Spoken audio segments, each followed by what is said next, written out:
Welcome to another edition of Now You Know Sports. I'm Mike Maddalini, and today I'm joined with Baby Shaq. So, to get right into it today, we're going to talk about BC football a little bit. Now, I was definitely one of the doubters in the beginning of the season. I definitely thought they weren't going to do very much, but Chris Crane has definitely grown into his quarterback position. They've won a lot of big games so far, and I'm seeing a 9 or 10 win team right now. I agree completely. Actually, the Virginia Tech win I thought surprised a lot of people, and pretty much we just came out there and pretty much whooped them. The Virginia Tech can't really pass that well, and we were a great run stopping team. We stopped their run, and we just put up some points, and it was an easy victory. Kind of just goes to show the weakness of the ACC this year. Not to rip on BC, I love my Eagles, but every team that has been like the favorite in the ACC since the beginning of the season has lost.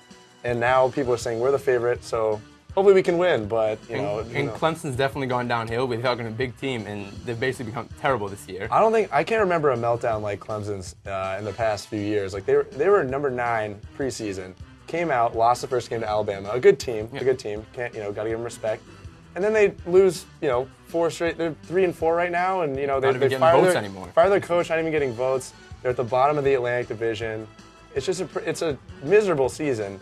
I don't want to keep saying this because we play them next week, and I don't want to. I'm sure they're watching. I don't want to get them all fired up, but I think we look pretty good in that game as well. So who knows what will happen for the rest of this BC season? I think agree with that. All right, so moving along, we're gonna do a little recap of the MLB playoffs, and what do you think? What's your overview of now that the AL and the NLCS are both over? Kind of talk, recap. What do you see as the highlights of those series? Well, no, I think the divisional series were really weak all over. Basically, the teams blew by them, and we got the big series, the Sox and the Rays. That was my favorite series, of course. Even though my Sox lost, that comeback was incredible, and I really thought they had the momentum to win the game, but the Rays took it in the end. And I think the Rays are the better team and the best team in the playoffs right now. Look for them. I think they're going to finish up in the World Series. I agree completely. Now looking at the Dodgers and the Phillies. The way the Dodgers played against the Cubs, I could have told you they would have run through the Phillies and been right in the World Series, playing a stronger AL team. But they just didn't come to play. The big matchup in this series was the fact that the Phillies can hit so many home runs, and the Dodgers actually gave up the least amount of home runs in the regular season. So you look at, usually better pitching beats good hitting, and that was not the case at all. The Phillies had a few, in games 1 and 4, had a few key home runs. Game 4, they hit 2 2-run home runs in the 7th inning, game over. Dodgers were winning that game before.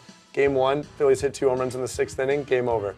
Dodgers could not stop the home run, the long ball, and that really cost them this series. Now looking on at the World Series, it's Rays-Phillies.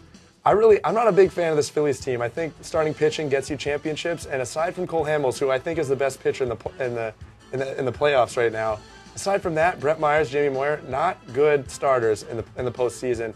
I look for the Rays' young pitchers and young hitters to just tear Brett Myers and Jamie Moyer up, and The Rays coming back from the worst record in the league to be in the World Series. They're young. They have too much momentum. I really don't think they can be stopped. Yeah, I say 5 games. Actually, it's gonna be a quick one. Yeah, definitely. But that season ending, we're gonna start up a new season. NBA season's around the corner.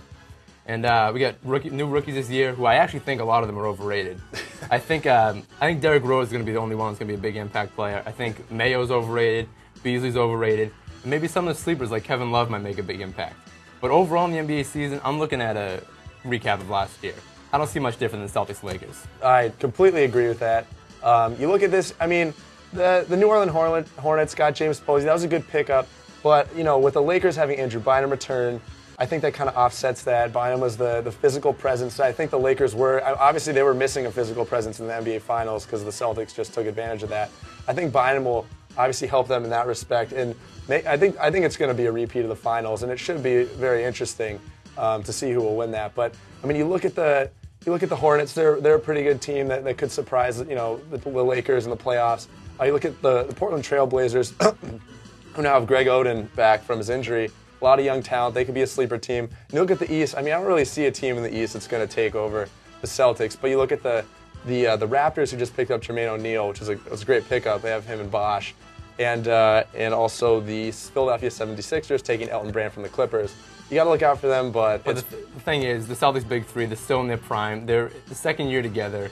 It's going to be real tough to beat them. Look for a magical finish to the NBA Finals again. Celtics-Lakers should be a good one.